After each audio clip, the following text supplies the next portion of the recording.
ክፉ ቦታ አጥቷል እንድትጸዳ አይባልም። መልካም ቦታ ገብተሃልና የሚመጥንህን ኑር። የሚመጥንህን ባህሪ ትዳርክ ውስጥ፣ የሚመጥንህን ባህሪ በቤተ ክርስቲያን፣ የሚመጥንህን ባህሪ ስራ ቦታ ኑረው።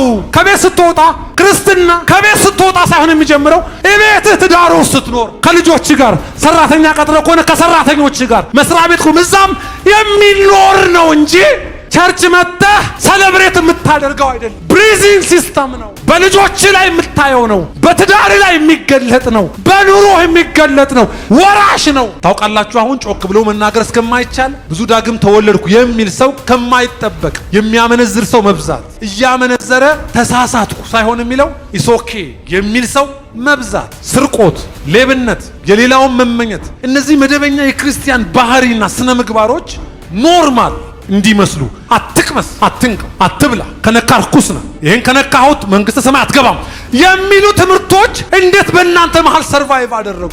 መልሱልኝ ይላል። ለምን ብቻውን ነው ያዳናችሁ? ለመዳን ይሁን ለመጽደቅ ተጨማሪ ምን ተጠየቃችሁ? ምንም። ታዲያ ምን ነው እሺ ብላችሁ ለልዩ ልዩ ትምህርቶችና ልምምዶች በጉባኤ መካከል እንደገና ሰንበትን በመጠበቅ በዚህ ቀን አትስራ፣ በዚህ ቀን ስራ እንዴት መጣላችሁ? እንደገና ስርዓት ተማሩ፣ አነጋገር ልመዱ፣ ሰውን ገንዘብ የምታረጉበትን ነገር እወቁ። አጠገብ ያለው ሰው ዳግም የተወለደ ሰው ነው። ቆሞ አዝኖ ስታየው ምን ነው? ቆም ብለህ ደረጃው ላይ አዝኖ የተከዘ ሰው ምን ሆንሽ በሉ እንጂ ንግግራችሁ ሌላውን የሚያንጽ በጸጋ የሆነ የተቀመመ ይሁን። ሰውን የሚያዋርድ የሚጎዳ የሚሰብር አትናገሩ። ቆላሲስ ምዕራፍ 2 ቁጥር 20 አካባቢ ነው ሐሳቡ የሚጀምረው። ስለዚህ ገጽ 182 በአዲስ ኪዳን ከዓለማዊ ይላል እናንተ መጽሐፍ ከመጀመሪያ ትምህርት ርቃችሁ ከክርስቶስ ጋር ከሞታችሁ እንደ ሰው ሥርዓትና ትምህርት አትያዝ፣ አትቅመስ፣ አትንካ ለሚሉት ትእዛዝ ከዓለም በዓለም እንደምትኖሩ ስለምን ትገዛላችሁ ይላል። ይሄ ዳግም ለተወለዱ ነው። እነዚህ ትምህርቶች እንደገና ሾልከው ስለገቡ ነው። ይህ እንደገዛ ፈቃድ በማምለክና በትህትና ስጋንን በመጨቆን ጥበብ ያለ ይመስላል። ነገር ግን ስጋ ያለ ልክ እንዳይጠግብ ለመከልከል ምንም አይጠቅምምና ቅድም እንደነገርኳችሁ ከምግብ ጋርም የተያዙ ትምህርቶች ገብተው ስለነበረ ብዙ ትምህርቶች እዚች ቤተክርስቲያን ውስጥ ሾልከው ገብተዋልና እያነበብኩትና ያጠናሁት ይህን ሰሞን ይደንቀኛል። ይሄ ትምህርት ሁሉ ጭምር እንዴት በክርስቶስ ዳግም የተወለዱ ሰዎችን ጎበኘ፣ እንዴት ለመቀበልስ እድል አገኙ በሚል ይገርመኝ ነበር። 3 እንግዲህ ከክርስቶስ ጋር ከተነሳችሁ ክርስቶስ በእግዚአብሔር ቀኝ ተቀምጦ ባለበት በላይ ያለውን እሹ፣ በላይ ያለውን አስቡ እንጂ በምድር ያለውን አይደለም። ሞታችኋልና ሕይወታችሁም በእግዚአብሔር ከክርስቶስ ጋር ተሰውሯል። ሕይወታችሁ የሆነው ክርስቶስ በሚገለጥበት ጊዜ በዚያን ጊዜ እናንተ ደግሞ ከእርሱ ጋር በክብር ትገለጣላችሁ። እንግዲህ በምድር ያሉ ብልቶቻችሁን ሁሉ ግደሉ። እነዚህም ዝሙትና እርኩሰት፣ ፍትወትም፣ ክፉ ምኞትም፣ ጣዖትን ማምለክ የሆነ መጎምጀት ነው። በእነዚህ ጠንቅ የእግዚአብሔር ቁጣ በማይታዘዙ ልጆች ላይ ይመጣል። እናንተም ደግሞ ትኖሩባቸው በነበራችሁ ጊዜ በፊት በእንደዚህ ተመላለሳችሁ። አሁን ግን እናንተ ደግሞ ቁጣንና ንዴትን፣ ክፋትንም ከአፋችሁም ስድብንም የሚያሳፍር ንግግርንም እነዚህን ሁሉ አስወግዱ። እርስ በርሳችሁ ውሸትን አትነጋገሩ፣ አሮጌውን ሰው ከስራው ጋር ገፋችሁታልና የፈጠረውንም ምሳሌ እንዲመስል እውቀትን ለማግኘት የሚታደሰውን አዲሱን ሰው ለብሳችሁታል። በዚያም የግሪክ ሰው፣ አይሁዳዊ፣ የተገረዘም ያልተገረዘም፣ አረማዊ፣ እስኩስቴስም ወገን ማለት ነው፣ ባሪያም ጨዋም ሰው መሆን አልተቻለም። ነገር ግን ክርስቶስ ሁሉ ነው፣ በሁሉ ነው። እሺ እንግዲህ እንደ እግዚአብሔር ምርጦች ቅዱሳን ሆናችሁ የተወደዳችሁ ሆናችሁ ምሕረትንና ርኅራኄን ቸርነትንም ትሕትናንም የዋህነትንም ትዕግስትን ልበሱ። እርስ በርሳችሁ ትዕግስትን አድርጉ። ማንም በባልንጀራው ላይ የሚነቅፈው ነገር ካለው ይቅር ተባባሉ፣ ክርስቶስ ይቅር እንዳላችሁ እናንተ ደግሞ እንዲሁ አድርጉ። በእነዚህም ሁሉ ላይ የፍጻሜ ማሰሪያ የሆነውን ፍቅርን ልበሱት። በአንድ አካልም የተጠራችሁለትን ደግሞም የክርስቶስ ሰላም በልባችሁ ይግዛ፣ የምታመሰግነውም ሆኖ የእግዚአብሔር ቃል በሙላት ይኑርባችሁ። በጥበብ ሁሉ እርስ በርሳችሁ አስተምሩና ገስጹ። በመዝሙርና በዝማሬ በመንፈሳዊ ቅኔ በጸጋው በልባችሁ ለእግዚአብሔር ዘምሩ። እግዚአብሔር አብን እርሱን እያመሰገናችሁ በቃል ቢሆን ወይም በሥራ የምታደርጉትን ሁሉ በጌታ በኢየሱስ ስም አድርጉ። እሺ አትሉም? ሚስቶች ሆይ ለጌታ በጌታ እንደሚገባ ለባሎቻችሁ ተገዙ። ባሮች ሆይ ሚስቶቻችሁን ውደዱ፣ መራራም አትሁኑባቸው። ልጆች ሆይ ይህ ለጌታ ደስ የሚያሰኝ ነውና በሁሉ ለወላጆቻችሁ ታዘዙ። አባቶች ሆይ ልባቸው እንዳይዝል ልጆቻችሁን አታበሳጯቸው። ባሪያዎች ሆይ በቅን ልብ ጌታን እየፈራችሁ እንጂ ለሰው ደስ እንደምታሰኙ ለታይታ የምትገዙ ሳትሆኑ በሥጋ ጌቶቻችሁ ለሆኑ ሁሉ ታዘዙ። ለሰው ሳይሆን ለጌታ እንደምታደርጉ የምታደርጉትን ሁሉ በትጋት አድርጉ፣ ከጌታ የርስትን ብድራት እንድትቀበሉ ታውቃላችሁና። የምታገለግሉት ጌታ ክርስቶስ ነውና።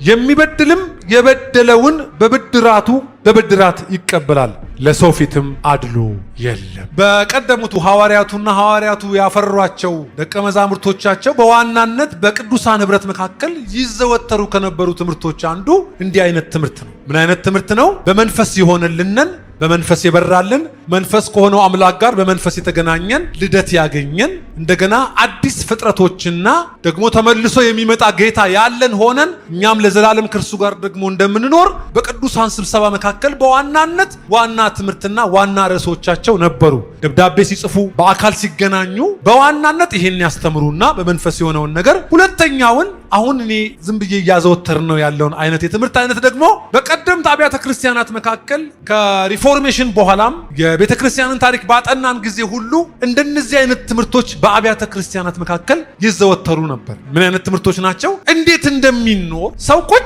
ብሎ ይማራል። አባቶች እንዲህ አይነት ትምህርት ላይ ከፍጥረታዊ ዓለምና ከአሮጌው ሰው የተለየንበትን መሰረታዊውን ዕውቀት ካስቀመጡ በኋላ በመንፈስ የተፈጸመ በመንፈስ ያለቀ ብቻ አይደለም። በዚህ ሰውነታችን እንደገና ክርስቶስን ለብሰን በዚህ ምድር ላይ እያለን የምንኖርበትንም ጠባይ ይሁን ባህሪ የምንማርበት ነው ክርስትና በሚል እዚህ ላይ በጣም በማተኮር አባቶቻችን የተግባር መምህራን ነበሩ።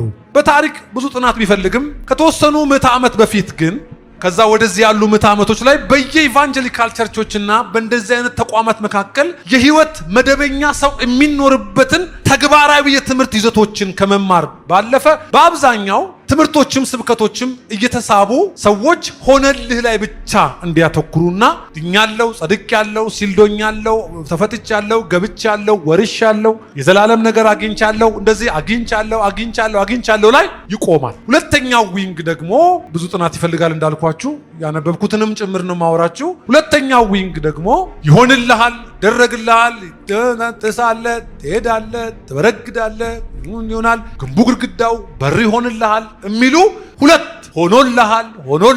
ሆኖልሃልን እና ይሆንልሃል እነዚህ ሁለቱ ስብከቶች ምዕተ ዓመት እንደፈጁ ይታመናል በብዙ ቀደምት መጽሐፍትን ባጠኑ ሰዎች መካከል። ከዛ በዚህ የተለጠጠው ማህበረሰብ በመካከል ዋናውን ነገር እንዳይሰበክ ሆኗል። የትኛውን? ዕለታዊ የክርስትና ኑሮን የሆነለት ሰው በተግባር የሚገልጠውን ኑሮ መማር በጣም አጥሮታል። ከዛ የሚበዛው ህዝብ ደግሞ እንዲሆንለት ቸርች በመጣ ቁጥር እንዲሆንለት እንትን እንዲያገባ ያገባው ሰው ጤነኛ እንዲሆን የወለደው ልጅ ጤነኛ እንዲሆን ልጅ ይወልዳል። ከዛ እንደዚህ ይሆናል፣ እንደዚህ ተብያለው ብሎኝ ነበር የሚሉ ላይ የታቆረ ህዝብና ደግሞ ሌላው ጥጉ እንደነገርኳችሁ ሆኖልሃል፣ የቀረ ነገር የለም፣ ኃጢአት ብትሰራ ችግር የለም፣ እንትን ብትልም ዋናው ድነሃል፣ ሆኖልሃል፣ አልቋል ነገሩ የሚሉ በሁለቱ ጽንፍ መካከል የተንገላታ ህዝብ ያለበት ጊዜ ነው ተብሎ በመጽሐፍ ቅዱስ አዋቂዎች ዘንድ ይሄ ዘመን እንደዛ ይተነተናል። ኦኬ አባቶቻችን መንፈስ ነው እግዚአብሔር፣ ልክ ነው።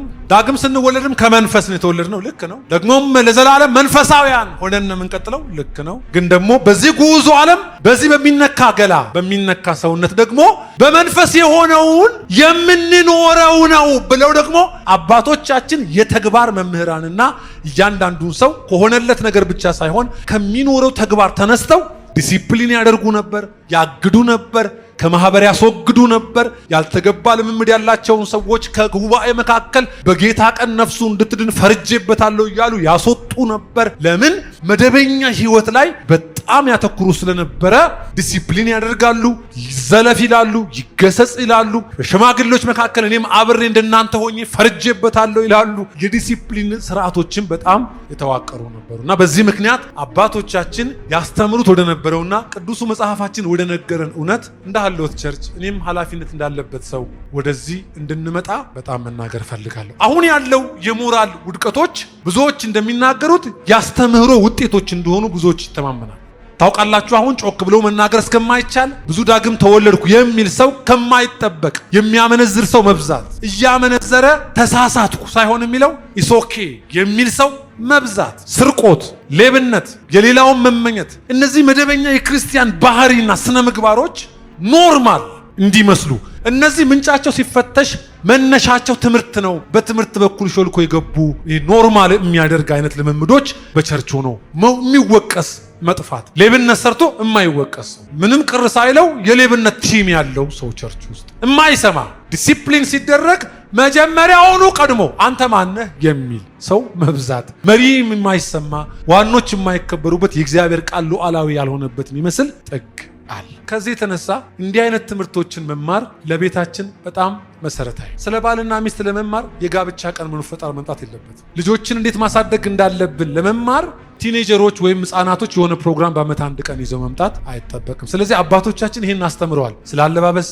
ስለ ንግግር ዜ፣ ስለ አወጣጥ፣ ስለ አገባብ፣ እንደገና ደግሞ ስለ አንደበት እንደው ዝም ብላችሁ አትሁኑ ምንም ማያስተምሩት ነገር ነበራቸው። ለዚህ ሁሉ ግን ምንጩን ሲናገሩ ስለ ዳንክ ነው እንደዚህ የምነግርህ ነው የሚሉት። ስለበራልህ ነው፣ ዳግም ስለተወለድክ የዳግም ሰው መዓዛ እንዲህ ስለሆነ ነው ይህንን የምንነግራችሁ ነው የሚሉት እንጂ ዳግም ላልተወለደ ሰው ይሄ ምክር የለም። መጀመሪያ ተወለዱ ነው እና በዚህ መጠን ዲቴል እየገቡ መጀመሪያ የሆነውን የወንጌል እውነት ያነሳሉ። ስለዚህ ድነናል፣ ኦፍ ኮርስ ጸድቀናል።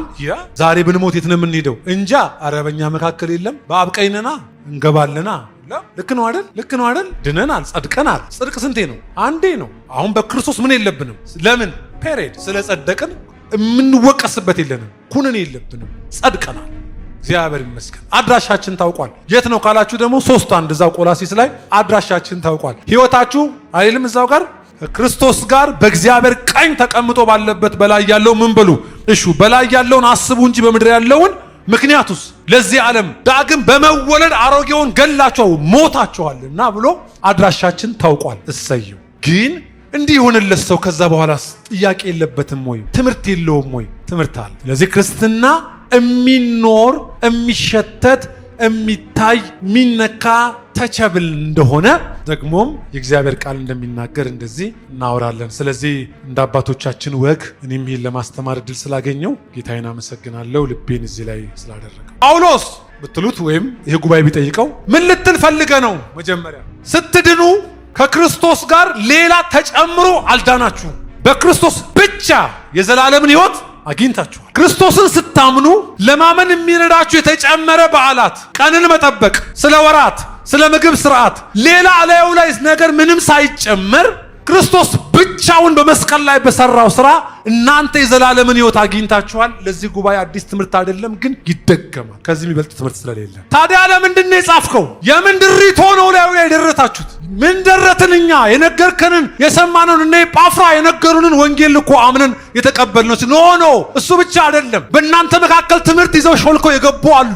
እነዚህ ሾልኮ የገቡ ሰዎች ስለ መገረዝም፣ ስለ ቀንም፣ ስለ ወርም፣ ስለ ሰንበትም፣ ስለ ተለያዩ ልዩ ልዩ ቀንበር ይዘው እናንተ ጋር ሲመጡ እናንተ እንዴት እጅ ሰጥታችሁ ተገዛችሁ? እንዴት ተቀበላችሁት? ክርስቶስ እኮ ብቻውን ያድናል። ብቻውን ነው የሞተው፣ ብቻውን ነው ያዳነው።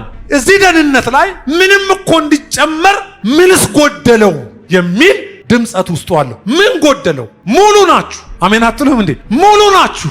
ከዚህ በፊት ሆናችኋል እንደዛ ይላል። የስ እኛ እንደቀደመው ከልዩ ልዩ ሃይማኖት እንደመጣን እንደኛ ዳግም ከመወለዳችን በፊት ቀንን እንጠነቅቅ፣ ወራትን እንጠነቅቅ፣ ጊዜን እንለይ፣ ሲዝንን እየለየን የምንሆናቸው ነገሮች ነበሩ። ልክ አንድ ይሁዲ ወደዚህ እምነት ሲመጣ የለመዳቸው በዓላት፣ ወራቶች፣ የሰንበት አከባበር ቀናቶች፣ ቀኖት፣ ደንቦች፣ ሕጉ ላይ ቶራው ላይ ደግሞ ያሉ ተያይዘው የወጡ መሰረታዊ የሆኑ የሚባሉ ትምህርቶች፣ ደንቦች ብዙ ነበሩ። ልክ ነው ነበራችሁ። የመጀመሪያው እሱንም ያነሳና ኖ እሱ ብቻ ደግሞ አይደለም። ዳግም ስላልተወለዳችሁ አሮጌ ነበራችሁ። ቀድሞ የተመላለሳችሁበት የአሮጌው ሰው ተፈጥሮ እላያችሁ ላይ ስለነበረ የሱን ተፈጥሮ ኖራችኋል። እንዴት እየሆናችሁ? እየተጣላችሁ፣ እያመነዘራችሁ፣ ፍትወት እያደረጋችሁ፣ ያልተገቡ ስጋዊ ፍላጎቶች እየፈጸማችሁ ኖራችኋል። ኦኬ። በሃይማኖት ውስጥም ነበራችሁ። በደንብ ስሙኝ። አንድ ከዛው ጋር ተያይዞ አሮጌ ሰው ስለነበራችሁ ደግሞ የአሮጌውን ሰው ተፈጥሮም ትኖሩት ነበር። ልክ ታዲያ ምንድን ነው የሆነው? ስትመጡ ይዛችሁ የመጣችሁት ምንም ደህንነት አያስፈልገውም። ኢየሱስ ብቻውን ሲሰበክላችሁ በእነ ኤጳፍራ ይሁን በሌሎችም አገልጋዮች ይሄ መልእክት ሲነገራችሁ አሜን ስትሉ አያይዛችሁ አሜን ያላችሁት ምንም የለም ይልና እንዴት ወደ ትዝታዎቻችሁ አትቅመስ፣ አትንካ፣ አትብላ፣ ከነካ ርኩስ ነው፣ ይሄን ከነካሁት መንግስተ ሰማይ አትገባም የሚሉ ትምህርቶች እንዴት በእናንተ መሃል ሰርቫይቭ አደረጉ? መልሱልኝ ይላል። ለምን? ብቻውን ነው ያዳናችሁ። ለመዳንም ይሁን ለመጽደቅ ተጨማሪ ምን ተጠየቃችሁ? ምንም። ታዲያ ምን ነው እሺ ብላችሁ ለልዩ ልዩ ትምህርቶችና ልምምዶች በጉባኤ መካከል እንደገና ሰንበትን በመጠበቅ በዚህ ቀን አትስራ፣ በዚህ ቀን ስራ እንዴት መጣላችሁ? እንደገና የመጀመሪያ ይሄን ያነሳል። ስለዚህ ከልዩ ልዩ ልምምዶች ይመጣል። ለመተው ምን ነው ቸገራችሁ የትላንት ልምምዶችን ይላል በዋናነት። ሁለተኛው ደግሞ አሮጌ ሰው የነበራችሁ ጊዜ ልዩ ልዩ ጉዶች ነበራችሁ። ከዛስ አሁን አዲስ ተወልዳችኋል። እንደገና ደግሞ ጌታ ኢየሱስ ብቻውን ያድናል። ሙሉ ነው። በክርስቶስ የዳነ ሰው የጎደለ ሌላ ክፍተትና ሽንቁር የለበትም። ዛሬ ቢያቅተውና ቢሳሳት እንኳን ያው ኢየሱስ አማላጁ ስለሆነ እንደገና ያነሳዋል፣ እንደገና ያጥበዋል፣ ይቀድሰዋል። አሜን በሉ በኢየሱስ ስም እንጂ አንዳች እንደጎደለው በሌሎች ልምምዶች ለመገልገል እንደገና ለቀን አንገዛም። ይሄንን ያስታውሳል። ሁለተኛው ደግሞ ልምምዶች። አሁን ምንድነው እያደረገ ያለው ጸሐፊው? ምን እያደረገ ነው? አንተ ብቻ አለፍ፣ የተከተለህን እያለ የተከተለ እየጨፈጨፈ ነው። ተከትሎ የመጣ ልምምድ ካለ አስወግድ፣ ተግባሮች ካሉ አስወግድ ይልና የሚኖርበት እኮ ስርዓት አለ፣ እሱን ልንገራችሁ ይላል። እሺ እንዴት እንኑር ለምትሉ፣ ኧረ የሚኖርበት ስርዓት አለ። የአዲስ ሰው ተፈጥሮ ላያችሁ ላይ አለ። ይሄ አዲስ ሰው ተፈጥሮ ዳግም በመወለድ ብቻ አይቆምም፣ የሚኖር ነው። ቅድስና የሱ ነው። ስለ ንጽህና አንተ ሲጀምር አትሰበክም። በባህሪያችን እኛ ጠላቶች ነበርን ለእግዚአብሔር። ስለ ቅድስና የተሰበክነው ስለ ተቀደስን ነው። ስለ ንጽህና የምንሰበከው ስለ ታጠብን ነው። ዛሬ አዲስ ልብስ ላለብሳችሁ ሳይሆን ታጥባችኋልና አታድፉ ነው መልእክቱ። ይሄ ከሆነ በኋላ ስለ ንጽህና የምሰብካችሁ ንጽህና ተፈጥሯችሁ ስለሆነ ነው። ማለት የሌለህን አይጠይቅህም። አሁን ሰማይ ዳግም ስለተወለድ ከመንፈስ የመንፈስ ባህሪ የተፈለገብህ መንፈስ ስለገባብህ ነው። መልካም የምትሰበከው መልካም እንድትሆን ሳይሆን መልካምነት ኔቸር ስለሆነ ነው። ተጣጥረን የላብ ዋጋዎች ሳይሆኑ ሆነሃቸዋል። መጀመሪያ ታጥባችኋል፣ ተቀድሳችኋል፣ ጸድቃችኋል። ኦኬ አሁን የምሰብካችሁ እንድትጸዱ ሳይሆን ስለጸዳችሁ። ለምንድን ነው እኛ አያችሁ ስንሰበክ የከረምነው? ቆሻሻ እንዲታጠብ እንደዚህ ስለሆነ ነው። ሰውየው ተበላሽቶ ከሆነ ይስተካከል የምትሉት ስለተስተካከልክ ነው ተስተካከል የምትባለው። አሁን ቆይ ልብስ ይታጠብ ሲባል ምኑ ነው ትዝ የሚለን? የቆሸሽ ነው አይደለም። እንደዚህ አይደለም እያለ ያለ በቁም ሳጥን ውስጥ ተስተካክሎ ጽድት ብሎ ስላለው ልብስ ነው እያወራ ያለው። እንዳታድፍ ነው የሚለው። ለምን? አሁን ታጥበህ የምታመጣው ቅድስና የለም። ኦልሬዲ ተቀድሰሃል። ቅድስናችንም ኢየሱስ ሆኗል። አሁን የምንማራቸው እነዚህ ተግባራት ስለሆን እንጂ እንድንሆናቸው አይደል። ክርስትና እንደዚህ ነው። እኔ ዛሬ በአጀንዳ ተግባቦት የምናመጣው የህይወት ልምምድ ሳይሆን የዛሬ 2000 ዓመት መስቀል ላይ በሞተው በክርስቶስ አዲስ የህይወት ብስራት ተበስሮ ከሁለቱ አንድን አዲስን ሰው በራሱ ይፈጥር ዘንድ ክርስቲያን የተሻሻለ ጁ ወይም የተሻሻለ አሕዛብ ሳይሆን የሆነው አዲስ ሰው፣ አዲስ ልጅነት ማን የሚባል ክርስቲያን የሚባል አዲስ ተፈጥሮ በእኛ ውስጥ ገብቷል። ይህ ቤተ ክርስቲያን ሞቶ ነው ወዳጆቼ። ቤተ ክርስቲያን እንደዚህ ነበር ድሮ የሚሰበሰቡት እነ ጳውሎስ ሲያስተምሩ በቋሚነት የሚማሩት ይሄንን። ለዚህ ነው በእነሱ መካከል ትንሽ የሳተ ሰው የሚገኘው ተስተካክለው ስለሚሄዱ፣ የሚያርሟቸው ስለታረሙ። ኃጢአትን አሁን ባለመስራት ሳይሆን የምትነጹት በጣም ፒውሪቲውን የጠበቀ ልብስ ስለለበሳችሁ ያገኘኸው ጋር አትቀመጥ ነው።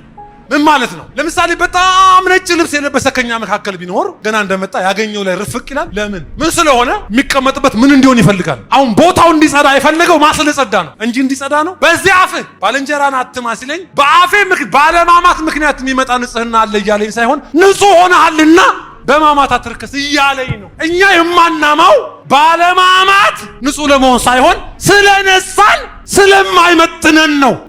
አትርከስ እንጂ እያለን ያለው ባለመናገር የሚመጣ ርክሰት ሳይሆን በተቀበልነው ንጽህና ስለተቀበል ንጹህ ስለሆንክ አትርከስ እያለን አሁን የሚሰበከው ይሄ ህዝብ ነው ማለት ነው። ምን የሆነ የዳነ የጸደቀ ያልጎደለው በክርስቶስ የሞላለት ቀና ያለ አብ ፊት የመቅረብ ዕድል ያገኘ በክርስቶስ በኩል ሁሉን ወራሽ ለሆነ ለዛ የተዘጋጀ ለልጆች። ይሄ መልእክት ለልጆች ነው። ደረጃ ራሱ አለ። ይሄ መልእክት ቆላሲስ ለአዳዲስ ምዕመን ጌታ ላልተቀበሉ ሰዎች ሳይሆን ዳግም ተወልደው አምነው እያገለገሉ ላሉ የተሰጠ የህይወት ስርዓት ምንጩ ምንድነው? የተቀበሉትን መንፈስ የበራላቸውን ይህን ብርሃን እንደ ምንጭ ያነሳና በዚህ ምክንያት ነው አይመጥንህም፣ የማይገባ ቦታ አትሂድ ሲልህ እዛ ቦታ ሄደህ ትረክሳለህ እያለ ሳይሆን አይመጥንህም፣ ቅዱስ ቦታ ውለሃል፣ ሰማይ ገብተሃል፣ ክፉ ቦታ አትዋል እንድትጸዳ አይባልም። መልካም ቦታ ገብተሃልና የሚመጥንህን ኑር። የሚመጥንህን ባህሪ ትዳርክ ውስጥ፣ የሚመጥንህን ባህሪ በቤተ ክርስቲያን፣ የሚመጥንህን ባህሪ ስራ ቦታ ኑረው። ከቤት ስትወጣ ክርስትና ከቤት ስትወጣ ሳይሆን የሚጀምረው እቤትህ ትዳር ውስጥ ስትኖር ከልጆች ጋር፣ ሰራተኛ ቀጥረ ከሆነ ከሰራተኞች ጋር፣ መስሪያ ቤት እዛም የሚኖር ነው እንጂ ቸርች መጥተህ ሰለብሬት የምታደርገው አይደለም። ብሪዚንግ ሲስተም ነው። በልጆች ላይ የምታየው ነው። በትዳር ላይ የሚገለጥ ነው። በኑሮ የሚገለጥ ነው። ወራሽ ነው። ልብስ ነው። አሁን ይሄን የለበስኩትን አለማየት ትችላላችሁ? ይሄንን አትይ ማለት ይቻላል? ከመልኬ ይልቅ አሁን ልብሴን አታዩም? እንትኑ አሪፍ ነች ከረባቷ አለማየት ይቻላል? አሁን ይሄን ንገሩኝ እንጂ ንገሩኝ። ክርስትና ልብስ ነው ነው የሚለው። ይሄንን ልብስ ራሱ ልበሱ ሳይሆን የሚለው ምን ብላችሁታል? ለብሳችሁታል። ይሄንንም ልብስ አይደበቅም። ህይወትህን ልትደብቀው በየስራ ቦታ በትዳር ውስጥ በምናምን ይታዘበዋል። ሚስቶች ይታዘባሉ። የሚያውቁን በቅርብ የሚያውቁ ሰዎች አይ ይላሉ። ለምን? ክርስትና ምን ስለሆነ ልትደብቀው። ምን አገናኘው እንዳለው ሰውየው፣ ስራ ሌላ ክርስትና ሌላ። ማን ነው ልዩ ያደረገልህ? ክርስትና እዚህም ክርስትና እዛም፣ ክርስትና ስራ ቦታ፣ ክርስትና ትዳር፣ ክርስትና ከሚስት ጋር፣ ክርስትና ከስራ ባልደረባ ጋር። ለምን? አሁን ይሄን ኮንፊደንስ ማሰጣችሁ ልብሱ ነው። እስቲ በሆነ ቅጽበት ግፍፍ በሉ። እንደዛ ክርስትና አይደበቅም ነው ባጭሩ። ምንድነው እያለ ነው? ልብስ ነው። ክርስቶስ ኢየሱስን እናንተ ምን ብላችሁታል? ለብሳችሁታል። ከዛስ አይውለቅ ይሄ ልብስ አያድፍ፣ ኔቸሩ አይደለም ነው የሚለው። መዝናኛ ቦታ ሁኑ፣ ስራ ቦታ ሁኑ፣ መደበኛ ተግባሮቻችሁን ፈጽሙ። ክርስትና ምንድነው? ልብስ። ስለዚህ ነው የምናወራው ያለ ንጽህና። የመንግስተ ሰማይ ልብስ ነው የለበስከው። አብ ይሁን ያለው ያጸደቀው አንድ ልብስ ነው። ከለሩም አንድ ነው። ያም ልብስ ማን ይባላል? ኢየሱስ። ጮህና እስቲ ኢየሱስ ብላችሁ አጨብጭቡለት። ኢየሱስ ይባላል። ለኢየሱስ ጭብጨባ ይሁንለት። ይሄ ልብስ፣ ይሄ አብ ያጸደቀው፣ አብ ያጠበው፣ አብ የመጨረሻ ንጹህ ነው ብሎ አብ የተቀበለው ልብስ ኢየሱስ ይባላል ይልና ስለ ልብሱ ነግሮን ለብሳ እኔ አዎ አንቺም ለብሰሽዋል። አንቺ አዎ የቱን? ጽድቅ፣ የክርስቶስ ልብስ። ያንን አብ ይሁን ያለውን ሰማይ የተቀበለውን ያ ሲኖር የማይቀየረውን አዎ አይቀየርም። ምልክቱ ማን ነው? እስራኤል ነዋ። ለ40 ዓመት በምድረ በዳ ሲሄድ ያ ልብስ መች ተቀየረ? ያ ልብስ የተአምር ልብስ ይሁንታ ያገኘ ሲምቦሊክ ልብስ ነው።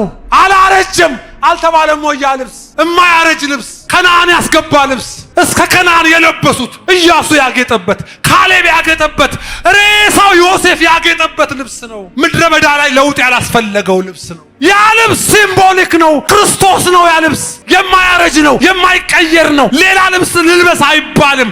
አብ ያጸደቀው፣ አብ ይሁን ያለው፣ በሰማይ ተቀባይነት ያገኘ ለብሻለሁ የሚል ለጌታ ጭብጨባ ለብሻ። አሁን ምክሩ ይቀላል። ምክሩ ለምንድን ነው የሚቀለው? ቀድመን የተመከርን ስለሆነ። አሁን የተመከረ ህይወት አለ፣ የጸዳ ህይወት፣ የለበሰ ህይወት፣ የጸደቀ ህይወት። ይሄ ካልገባን እላዩ ላይ የምንጥፈው እራፊ ሌላ እንደገና ልክ እንደ ቆላስይስ አማኞች ሌላ መገዛቶች እኛ ውስጥ ሊመጡ። እኛ ቅድስና ጌጣችን ነው፣ ማንነቴ ነው ቅድስና። አሁን ባወራቸው እንግባባለን ኢዝሊ። ለምን ተደረግኩ? እንደዛ ተጣጣርኩ አልኩ፣ ተደረግኩ፣ እንደዛ ተደረግን፣ በክርስቶስ ተደረግ። በምድር ያሉ ብልቶቻችሁን ግደሉ። እነሱስ ወይም እነዚህም ዝሙት የሚባል ብልት አለ፣ ርኩሰት፣ ፍትወት፣ ክፉ ምኞት፣ ጣዖትን ማምለክ፣ የሆነ መጎምጀት ነው። እነዚህ አዲሱ ሰው ላይ ከዛኛው ተውሰው መጥተው ሊለጠፉ የሚፈልጉ ያልተገቡ ልምምዶች ናቸውና እነሱን አስወግዱ። እሺ አትሉም እንዴ? አስወግዱስ ምን ስለማይላችሁ። አሁን ግን እናንተ ቁጣንም ንዴትንም ክፋትንም ከአፋችሁ ስድብንም የሚያሳፍር ንግግርንም እነዚህን ሁሉ ምን በሉ እስቲ አስወግዱ በሉ አንዴ። አይመጥናችሁም እና ምን በሉ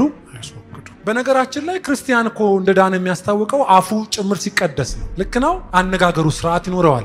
ባገኘ ቁጥር ዝም ብሎ ሰውን ዲስክሬስ አያደርግም። አንዳንድ ሰው ዝም ብሎ ያይና ምን ሆነሽ ነው? ኧረ በስመ አብ ፊትሽን በመስታወት አይተሽ ኧረ ነውር ነው እንደዚህ አይባልም፣ እንደዚህ አይባልም። ዋው ኢየሱስ ያድናል ምናምን ነው እንጂ የምትለው ከሳሽ እኮ ፊትሽን አይተሽዋል፣ ነጥተሻል። ማዲ አፋችሁ የሚያሳፍር ንግግር ከአፋችሁ አይውጣ። አንዳንድ ሰው የጸጋ ስጦታው ይመስል ሰዋል ሁሌ ገና አስመት ጀጅ የሚያደርግ ሰዋል። ይሄ እርግማን። አባቶቻችን እንደዚህ ነው ያስተማሩት። የንግግር ስርዓትን አስተምረዋል። ይሄስ ቢብሊካል መጽሐፍ ቅዱሳዊ ነው። ሰምታችሁኛል። ስርዓት ተማሩ፣ አነጋገር ልመዱ። ሰውን ገንዘብ የምታረጉበትን ነገር እወቁ። አጠገብ ያለው ሰው ዳግም የተወለደ ሰው ነው። ቆሞ አዝኖ ስታየው ምን ነው? ቆም ብለህ ደረጃው ላይ አዝኖ የተከዘ ሰው ምን ሆንሽ በሉ እንጂ ንግግራችሁ ሌላውን የሚያንጽ በጸጋ የሆነ የተቀመመ ይሁን። ሰውን የሚያዋርድ የሚጎዳ የሚሰብር አትናገሩ። ሌላው የፈጠረውን ምሳሌ እንዲመስል እውቀትን ለማግኘት የሚታደሰውን አዲሱን ሰው ለብሳችሁታልና በዚህ የግሪክ ሰው አይሁዳዊ፣ የተገረዘ ያልተገረዘ፣ አረማዊ፣ እስኩስቴስም፣ ባሪያም ጨዋም ሰው መሆኑ አልተቻለም ብሎ በክርስቶስ ኢየሱስ የመጣውን አንድነት ይናገራል። ምን ማለት ነው? መደብ አትፍጠር ነው። ቸርች ውስጥ ክላስ የለም። ክርስቶስ የሞተው ለባሪያውም ነው፣ ለጌታውም ነው፣ ለሚስትም ነው፣ ለባልም ነው፣ ለልጆችም ነው፣ ለሁሉም ነው የሞተው። ለነገድም፣ ለቋንቋም፣ ለጎሳ ሁሉ ክርስቶስ ሞቷል። በእግዚአብሔር ፊት ሰው ሁሉ ስንት ነው? አንድ። ልዩነት የለምና ይሄ የእግዚአብሔር ተፈጥሮ ነው። እግዚአብሔር አያዳላም። አሜን አትሉም እንዴ? አንዳንዶች በቃ የእግዚአብሔርን ለነሱ ያደረገላቸው መልካምነት ሲያነሱ እንደው በአማርኛ ተግባቦት ውስጥ ያደላል ብላችሁ ለኔ አዳላልኝ ብትሉ ብንግባባበትም ግን በመሰረቱ እግዚአብሔር አንዱን ከአንዱ እንትናነ ብሎ አያዳላም። እዚህ ልዩነት የለም። ለምን? ከመሰረቱ በእግዚአብሔር ፊት አድሎ ሁሉ ድነዋል። ከነገድም ከቋንቋም ከህዝብም ከወገንም ሁሉ ህዝቦችን ዋጅተህ እንደሚል እዚህ የተዋጀ ህዝብ። ለዚህ ልዩነት አትፍጠሩ። ይሰማል፣ ይሰበካሉ። አይሁዶች እኛንን የሚሉት ታው አሕዛብ የብዙዎች አብርሃም የብዙዎች አባት እንደሆነ በእምነት ስላመነ ነው። አብርሃም የኛ ወገን ነው፣ ግን ያመነው የብዙዎች አባት እንደሚሆን ነው። አሕዛብ ሁሉ የእነርሱ አባት እንደሆነ አምኗል። አንተ ከዛ የጀመረውን አሁን ወገብ ላይ መተ ደግሞ ብሎ በጣም አደገኛ መርዝ ነው ይሄ። በቸርች ውስጥ ቋንቋን መሰረት ያደረጉ፣ ብሔርን መሰረት ያደረጉ፣ ጥቅምን ፍላጎትን መሰረት ያደረጉ ህብረቶች ርኩሳን ናቸው። ኢየሱስ ያልሞተላቸው ያልተቀደሱ ናቸው። አትቀድሷቸው። ንጹሃን አይደሉምና አትልበሷቸው። የእናንተ አይደሉምና አትጎትቷቸው። ቅዱሳን ሆናችሁ የተወደዳችሁ ሆናችሁ ምህረት አሜን ብሉ። ርህራሄ፣ ቸርነት፣ ትህትና፣ የዋህነት፣ ትዕግስትን ልበሱ። ድገመው። እሺ። ምህረት፣ ርህራሄ፣ ቸርነት፣ ትህትና፣ የዋህነትን፣ ትዕግስትን ምን በሉ? እርስ በርሳችሁ ትዕግስትን ፍል አትሁኑ። ወይ አባቶቻችን የማይገቡበት የለም። ማንም በባልንጀራው ላይ የሚነቅፈው ነገር ካለው ክርስቶስ ይቅር እንዳላችሁ አሁንም ይቅር የምትባባሉት ማይቅር ስላላችሁ ነው። መነሻው ክርስቶስ ነው። ከክርስቶስ ፍቅር አንዳችሁ እናንተ ደግሞ እንዲሁ አድርጉ። በእነዚህ ሁሉ ላይ የፍጻሜ ማሰሪያ የሆነውን ምን ልበሱት። ከዛ እንደ አንድ አካል የሚኖረውን ይናገርና እርስ በርሳችሁ እንዳውም አመስግኑ፣ ጌታን አመስግኑ። እናንተ እኮ ጉደኞች ናችሁ፣ ጸድቃችሁ፣ ለብሳችሁ፣ ድናችሁ ምን ካለኩንን ሆናችኋል። እንዴት መዝሙር አይመጣላችሁም ወይ? አመስግኑ ካለ በኋላ ቁጥር 18 የመጨረሻ ሐሳቤ ነው። ሚስቶች በጌታ እንደሚገባ ለባሎቻችሁ ምን በሉ። የመጀመሪያ ሰሞን ላይ ቃሉም ነው ሕጉም ነው ኪዳንም ነው ሲገባ ይገባል። አብሮ መኖር ሲጀመር ሚስቶች ባሎቻችሁን አትናቁ። አብሮ መኖር ስትጀምሪ ባልሽን ስታቂው መውጫ መግቢያ ባህሪውን፣ ኑሮውን፣ ማታውን፣ ጠዋቱን፣ ቀኑን፣ ለብሱ ታሞ ጤነኛውን ስታቂው እንዳይቀንስ ክብሩ። ወንድ የክርስቶስ ምሳሌ ነው። ስለዚህ ያ የመጀመሪያ ፍቅርሽን ጠብቂ፣ እየተገዛሽ ኑሪ። በቆየ የልጆች አባት ሲሆን ወይ ቆይቶ ደግሞ ባይወልድም እንኳ አመታት ከቆያችሁ በኋላ ሕጉ አልተቀየረም። ለጌታ መነሻው ጌታ ነው። ከዛ የሚከበረው ግን ባል ነው። ተገዢ አዲስ አልተቀየረም። አሁንም ለክርስቶስ ያላችሁ ቅናትና እንዳይለወጥ ብዬ ምናልባት እፈራለሁ ሲል እባብ በተንኮል ማንን እንዳሳተ ነው የሚለው? ሔዋንን እንዳሳተ። ለምንድን ነው? መገዛት፣ መንበርከክ፣ ዝቅ ማለት፣ ትሁት መሆን፣ ኦርደሩን መጠበቅ እሺ አይላትም ከተፈጥሯ። የወንድ ልጅ ፈተናስ? የወንድ ልጅ ፈተና ደግሞ ሁሌ መውደድ። ለዚህ ነው ውደድ የተባለው። ሁሌ መውደድ ይቸግረዋል አሉ። እኔ አሁን ስም ጠራው አልጠራው ኔቸር እያወራው ነው። እና ውደድ፣ ሁሌ ውደዳት። ብትወልድም ቅርጿ ቢኖርም ቅርጿ ባይኖርም ያቸው የመጀመሪያዋ ናት፣ አልተቀየረችም። እና ምን በላት? ውደዳ። ባሎች ሚስቶች ሆይ ባሎቻችሁ ተገዙ። ባሎች ሆይ ሚስቶቻችሁ ምን በሉ? ውደዱ። ከዛስ መራርም አትሁኑባቸው ይላል። ለምንድን ነው? ብዙ ጊዜ ገቢ ያለው ስራ ያለው ከወንድ ጋር የተያያዘም ስለነበረ አይ ቲንክ አሁንም ይሄን አለቀቀም። የኛ ሀገር እስካሁን ድረስ የሚበዛው ቤተሰብ ወንዱ በሚያመጣው የቆመ የሚመስል ቤት ነው ያለን። አሁንም በጣም ውስን ቦታ ነው ያ ያለው። መራር አትሁኑባቸው፣ እንዲመረሩ፣ እንዲያዝኑ፣ እንዲያለቅሱ፣ ዝን እያሉ እንዲኖሩ አታድርጓቸው የሚል። ልጆች ሆይ በቤት ውስጥ ያላችሁ ልጆች ዳግም ስለተወለዳችሁ ብርሃን ስለሆነላችሁ ክርስቶስን ስለለበሳችሁ ልጆች ሆይ ለጌታ ደስ የሚያሰኝ ነውና። አያችሁ ሁሉ ነገር የሚያያዘው ከማጋር ነው። ደስ የሚያሰኝ ነውና በሁሉ ለወላጆቻችሁ ምን በሉ? ታዘዙ ይላል። አሁን የዛሬ ልጅ ስልክ ይዞ መች ይታዘዛል? ስልክ ይዞ እኛውን የሰጠናቸው በርግጥ ግን እሺ አይሉም። ውጣ ግባ የሚል እንዲህ መታዘዝ አለባቸው። ይህንን ታችም አስተምራለሁ። እዚህ ያላችሁ ልጆች ስቲል ለወላጆቻችሁ ምንድን ናችሁ? ልጅ ናችሁ። አሁንም ለወላጆቻችሁ ታዘዙ። እሺ በሉ፣ የሚሏችሁን አድርጉላ። እንደውም በሁሉ ነው የሚለው መጽሐፉ። አንዳንድ ጊዜ ያለማወቃቸው ነገር እንኳን ቢኖራችሁ ታዘዟቸው። ለምን? ሲኒሪቲ አለ። ታላላቅ ናቸው፣ ወላጅ ናቸው፣ እናትና አባት ናቸው። እናንተ ደግሞ ተገዙ ወይም ታዘዙ ብሎ ለልጆች ይመክራል። እሺ አባቶች ሆይ ልባቸው እንዳይዝል ልጆቻችሁን አታበሳጯቸው ይላል። ምን ማለት ነው? ብሎ በሩን እንዲያርጉ አታርጓቸው። የትህትና ምሳሌ ሆኗቸው። ማይገባ ከንቱ ቃል አትናገሯቸው። ርጉም አንተ ወጥተህ ያስቀር ባጭር ያስቀር አትበሉ። እኛ እኮ የተሰበረልን በክርስቶስ እንጂ ስንቱ እኮ ባጭር ይቀር ነበር አትበሏቸው። አሁን በተቀደሰ አፍ ክፉ አትናገሩ። ልጆቻችሁን አታበሳጯቸው፣ አታስመርሯቸው። ምን አርጓቸው? የሚሄዱበትን መንገድ አስምሩላቸው። ሲያዩዋችሁ ደስ እንዲላቸው። ተቆጣጣሪያቸው ሳይሆን እረኛቸው ሁኑ። የት ገባሽ? ምንድነው? የት ነው ያለ? ግባ እንጂ ምን እያየን ጠጣ ብላ እንጂ። ይሄ እድሜ አለ። ትንሽ ከፍ እያሉ ሲመጡ ይጨንቃቸዋል። አታበሳጯቸው እና መሯቸው የሆነ ነገር እንዳይሆኑ በሉ። ባሪያዎች ሆይ ወይም ቅጥረኞች ሆይ ደስ በቅን ልብ ጌታን እየፈራችሁ። አሁንም ማንን እየፈራችሁ? በጣም ነው የሚደንቀው። ጌታን እየፈራችሁ ለሰው ደስ እንደምታሰኙ ለታይታ የምትገዙ ሳትሆኑ በስጋ ጌቶቻችሁ ለሆኑ በሁሉ ታዘዙ። ቀጥራኸኝ ምን አትበሉ። እሺ ታዘዟቸው። ለማን እንደምትታዘዙ? ለማን ደስ እንዲለው? ከጌታ ጋር የተያያዘ ነውና ይህንን አድርጉ። ልዩነት አትፍጠሩ። ይህን ካለ በኋላ የሚበድልም የበደለውን በብድር ይቀበላል፣ ለሰው ፊትም አድሎ የለም። ዘጋሁት ይህን ክቡር መጽሐፍ። በቤታችን በትዳር በባሮች ወይም በሰራተኞች ወተን ስንገባ ባለው ኢንቫይሮንመንት የክርስቶስ በመሆናችን የሚያስታውቅ ልብስን በመልበስ በስነ ምግባር የታነጻችሁ ጨዋዎች እና አግባብ ያለው ህይወትን የምትኖሩ የሞራል ሰው